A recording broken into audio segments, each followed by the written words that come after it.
Hi YouTubers, wherever you are, and welcome to this video on improving the Weed Eater 1 lawn tractor.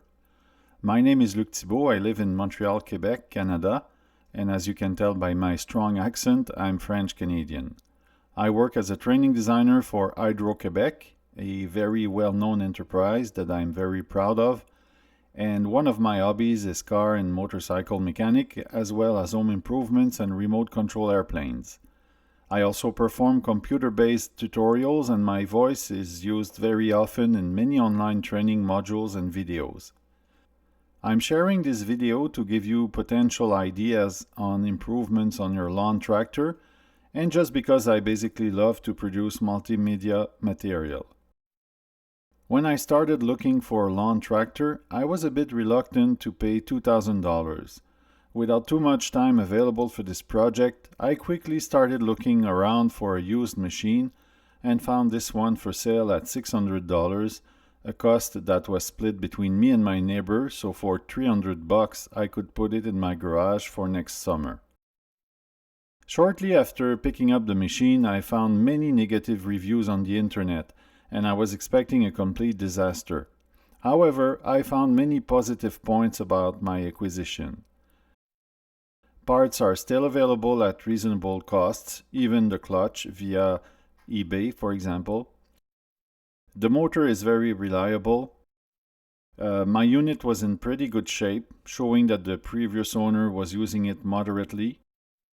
And finally, but very important, the size of the machine is perfect for my yard and will not take too much space in the garage.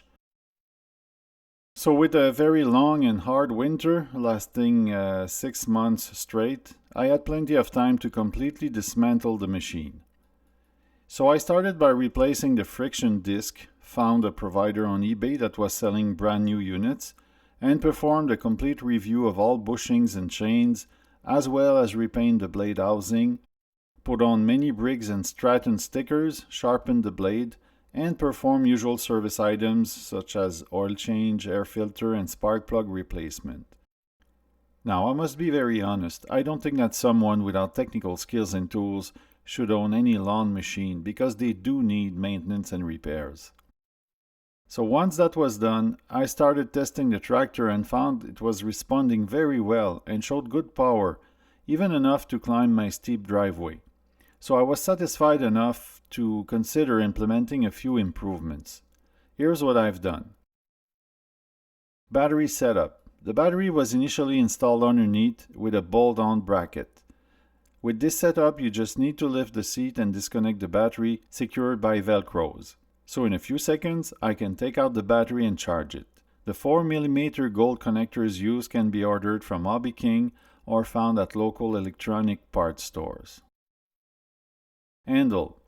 If you have a certain level of strength, it is very easy to lift the front part of the machine and move it around in your garage. This handle makes it even easier. Cover pins. Access to the belt driving the blade is made easier with those pins. I used GB weld to fix them underneath. I also used industrial strength epoxy to fix a metal part underneath the cover that is used to secure the belt. Hook for Gorilla Cart. This hook will be very useful to attach a Gorilla Cart when I need to carry earth and other stuff. Once I have the cart, I will show you more photos and details on the design. Here we are again on this Weed Eater renewal project, or frenzy should I say. This segment is to add on the Gorilla Cart add-on. It's quite simple really. I've bought this little cart. It's not a Gorilla, but they sell it under different names. And basically you just need to use some hardware from the store, you know, some regular type of hardware to put it there on the hook. At the other end, this is the original bolt coming with the cart, so I just remove the handle and put this on it, and I can use a pin to remove it and use the stock handle to take the cart. I don't know how much I'm going to pull it really, just maybe in some cases where I need to move some hurt or I need to just carry some stuff behind. I might as well use the handle more often, I think. But that's it. Another addition to the Weed Eater 1, or should I say Pimp My Weed Eater 1 project. Transmission cover. This piece of rubber carpet will provide some protection for the transmission housing. I was actually quite surprised to see this section wide open to dust and grass falling in the gears and chains. Cup holder. This one will make you smile, but why not? Fresh water or hot coffees are allowed while performing your duties. Chain tensioner sprocket. Once the differential chain becomes loose, the sprocket will soon disengage and make the old tensioner mechanism obsolete. Obviously, you could replace the chain, but even with a new one, this device needs a little tweaking and you will probably keep using the old chain for a very long time. First, we will improve the existing sprocket by inserting a small bearing inside. Drill the hole and use a very tiny bit of GB weld to hold it in place. This will increase the strength of the sprocket and reduce wear. You then reinstall it on the tensioner spring. Next, I bought a few different spring models at my local hardware store. I chose this one as I found that it was the ideal length and level of resistance required. The spring can be hooked on the engine support plate as shown by this picture. Finally, using a pair of long-nosed pliers or other similar tools, you hook the other end of the spring on the tensioner arm as shown. The extra tension provided really makes the difference to keep the sprocket in place.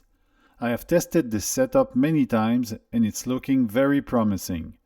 Just keep in mind that you don't want too much tension as it will increase wear on the differential and sprocket. Reverse. This might be the most important adjustment on your machine. After a few trials, I found that reverse was critical to make those precise maneuvers and cut the grass in corners and tight spots. Again, don't listen to the negative feedback and strong opinions that reverse doesn't work on this thing.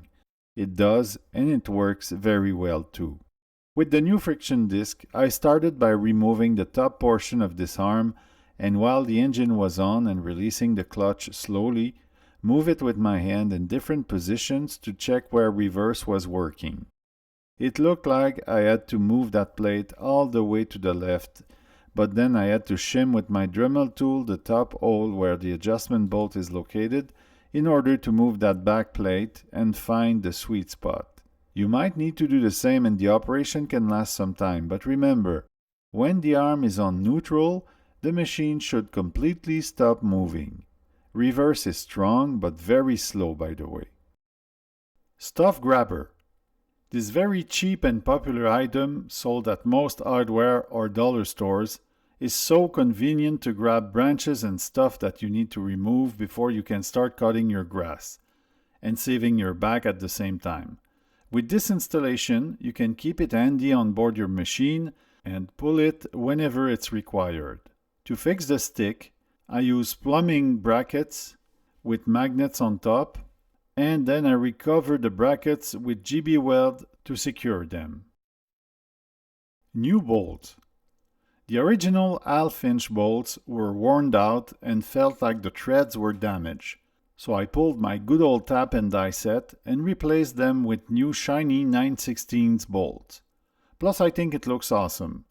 While I was at it, why not a bit of fresh John Deere yellow paint? Now the machine has a John Deere-ish look, doesn't it? So that's it for now. I hope that my video will stimulate your imagination, and if you have any good ideas, let me know. Thanks for watching.